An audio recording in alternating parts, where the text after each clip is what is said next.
All Okay, so right. let me read Limbo. I looked up limbo in Webster's dictionary, and I found it describes the place where we parents of autistic children find we get stuck.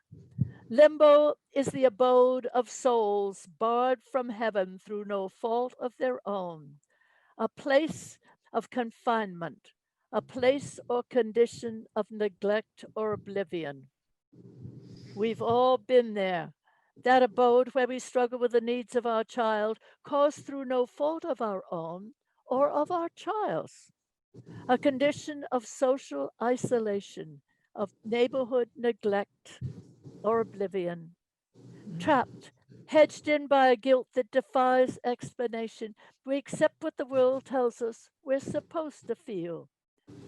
You must love your child, the world says, and intermittently we do. As my wise daughter in law said, it's easy to love people when they're lovable, not so easy when they're not. The inconstancy throws us off, floods us with a raging shame. Only in private do parents ever ask me if I got angry. What do I do with these feelings, they say? How do I take care of my child and hold myself together? They're old feelings, old questions. They turn up in Psalm 42. Why art thou cast down, O my soul? And why art thou so disquieted within me? Long ago, I thought the psalm was about those on the autism spectrum. Now I know the psalm is about us. And with it comes another question. How do I cope with the physical task of caring for my child and at the same time present myself to the world as the world says I'm supposed to be? The world says my child is a gift, a special gift that will transform me into a deeper, more meaningful person. But it's not happening. My child is driving me crazy. My child is isolating me from the world. So, in order to join the world and have my neighbors think well of me, in place of love, I will substitute glory. I will glorify my child, praise every step forward. I will tell the world my child is special.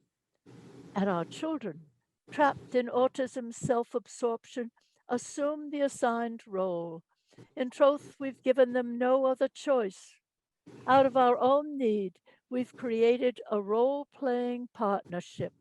Our children are special, we are noble. And neighbors, out of their need for approval, accept the partnership. They too find our children a handful. They too have feelings they don't want to say out loud. Thus, with mutual need, we construct limbo. We're all of us excused. We're all of us there through no fault of our own. The setup feels safe, but it's not. Limbo is a static condition, a place where nothing grows. It only repeats.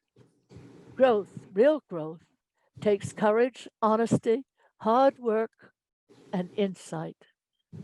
The setup reminds me of an old dog racing story back in the days when we used to race whippets. The oval track and the starting gate were the same as those of a horse race, only instead of a jockey with a whip, there was a mechanical rabbit set to scamper ahead of the dogs, just always out of reach. In this race, the bell clanged, the gates opened, and the dogs sprang out after the mechanical rabbit, all except for one dog. He stopped. He looked around the track. He saw that it circled around. He ran around the track the other way. He met the rabbit and chewed it up. He didn't win. Racetracks are about betting, not about intelligence or insight, and certainly not about love. But in my heart, he was the winner. We don't have to chase after the mechanical rabbit just because the other dogs do. Stop. Take a look. Somewhere in that whippet reaction, and it's not the track we thought was laid out for us to run. We may not win the worldly bet, but we will escape from limbo. In the escape, we will find our child and ourselves. where was I in all this? Temple, my darling, when you were born, I was very young. The world I came from, the world I married into, didn't ask for much from me, but social grace, the messy business of talent and passion weren't encouraged. And autism, passion gone awry, it was hard to excuse. I had to risk rejection, and I was rejected. I had to search for myself, dig under the skin and touch the glossy viscera, looking for what constitutes being human. Autism was a way to learn, yes, but not enough. Acting and writing took me deeper. Singing was my ticket to what I needed to see and touch and feel and be a part of.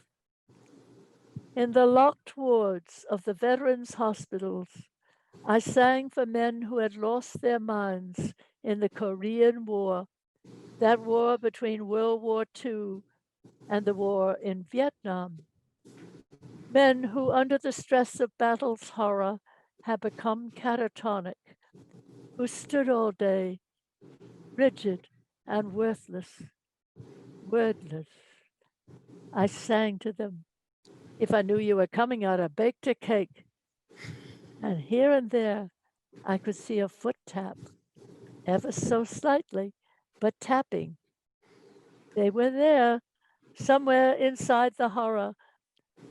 I sang in the wards for the men who had lost their faces and were waiting for the reconstructive surgery they prayed would make them look human again. I studied autism and I studied retardation. I learned that nature can make cruel mistakes, and the mistakes, however alarming, will live and talk and want attention and need love. I had to learn that madness and error are in us all, and it's only by a hair's breadth that we are who we are. Wow. And they want to know what that is from, Eustacia. Those are your words. You wrote I wrote them. It's all Yes. Limbo I wrote, and the last statement. They're all my own words. Amazing.